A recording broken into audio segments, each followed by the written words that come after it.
दोस्तों नमस्कार, हिंद वॉइस में आपका स्वागत है। मैं हूं इकराम।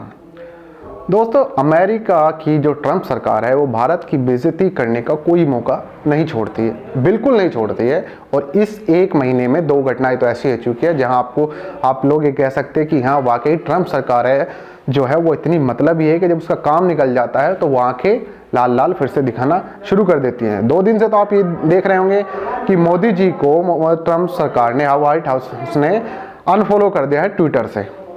सिर्फ इतनी बात नहीं है, मैं आपको शुरू से बता देता हूं कब से वो लाल लाल आंखें दिखा रहा है। देखिए, साल था 2018, हमारी भारत सरकार ने एक डील की थी रूस के साथ, एक हथियारों की $500 करोड़ की, और वो किसके लिए की थी? S-400 मिसाइल के लिए। तो जब ये डील हो गई तो अमेरिका ने सीधी सीधी धमकी दी कि आप ये डील वहां से रद्द करें और उनके कहे अनुसार जहां वो चाहते हैं वहां से करें। लेकिन भारत ने जब आनाकानी की, उसके बाद कहा कि आप ईरान से भी तेल नहीं लेंगे, नहीं तो हम आप पर कार्टसाउन के यहाँ पर एक प्रतिबंध है वो लागू कर देंगे।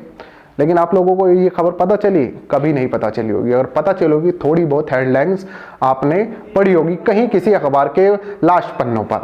लेकिन इंटरनेशनल मीडिया के लिए ये उस वक्त भी बहुत ज़्यादा बड़ी खबर थी। तब इंटरनेशनल मीडिया ने इसे कवरेज दिया था कि अमेरिका भारत को धमका रहा है, वो किसी से सामान खरीदे जैसे अमेरिका करता है, वो उसकी अपनी मर्जी है, उसके अपने पैसे, वो कहीं भी डील करे। लेकिन अमेरिका ने टांग बीच में अड़ाई, धमकी दी, कार्ड्स लगा देंगे, उनके यहाँ पे एक प्रतिबंध है, वो यूज़ करेंगे।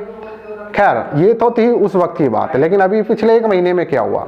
जब अमेरिका में केस ज़्यादा बढ़ने लगे कोरोना के, उसके बाद वहाँ पे भारत से उसने हाइड्रोक्सी क्लोरोक्विन की दवा मांगी। भारत ने आनाकानी की तो उसने सीधा सीधा अंजाम भुगतने की धमकी दे दी, क्योंकि भारत के पास भी कच्चे माल की कमी थी। अगर इतनी ही दवाई आई है कि अगर सारे देश में बीमारी फैल जाए तो उसकी कमी पड़ सकती थी।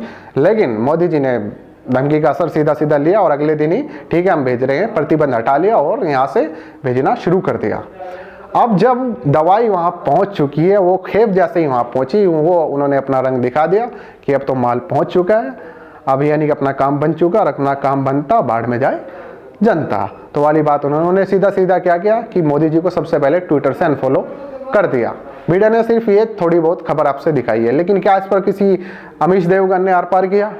क्या सुधीर चौधरी कोई डीएनए ले गया? कोई रोहित सरदाना दंगल ले गया? नहीं, क्योंकि देश के लिए तो उन सबसे बड़ी खबर वही होती है जब तक इनके डिबेट में कोई ऐसी खबर ना हो, ऐसा मुद्दा ना हो। लेकिन ये इतनी बड़ी खबर इनके लिए कोई मुद्दा नहीं थी। तो ये उसके बाद भी वो नहीं रुके। उसके बाद उन्होंने क्या किया कि जो हमारे राष्ट्रपति हैं व्हाइट हाउस ने उसको भी अनफॉलो कर दिया।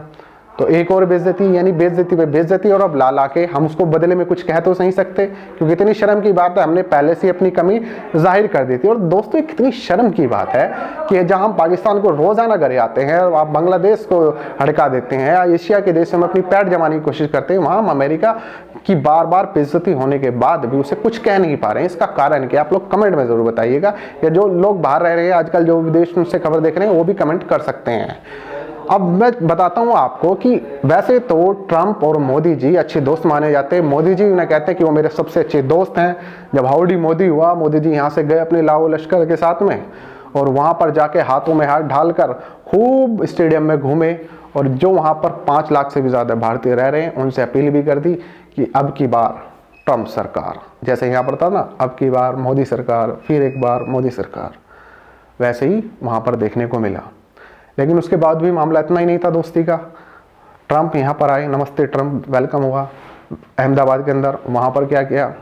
वहाँ पर खूब भव्य स्वागत किया, और आज अहमदाबाद ही सबसे ज़्यादा कोरोना पीड़ित का हॉटस्पॉट बना हुआ है। मैं ये नहीं कहता कि कोरोना कहाँ से आया, लेकिन फिलहाल सबसे ज़्यादा किसी शहर में अगर कोरोना से संक्रमित लोग हैं तो वह अहमदाबाद है। तो इन सब बातों से सीधा सीधा एक चीज़ निकल के आता है कि आखिर हमारी हैसियत क्या, अमेरिका के नज़दीक हमारी हैसियत क्या है। वो जब चाहे हमें यूज़ कर लेता है, जब चाहे धमकी दे देता है, जब चाहे हमारी डील रद्द कराने के लिए कोशिश करने लगता है, जब चाहे वो हमें किसी चीज़ से अनफॉलो कर दे देता है, तो जब चाहे वो हमें और बहुत सारी चीज़ें देने से मना कर देता है, और हम बार बार उसके कहे अनुसार वो सारी चीज़ें करते रहते हैं। आप लोग कमेंट कीजिए, खबर को ज़्यादा से ज़्यादा शेयर कीजिए। फिर अगले किसी अपडेट के साथ आपको मिलता हूँ, तब तक हिंद वॉइस को सब्सक्राइब ज़रूर कीजिएगा।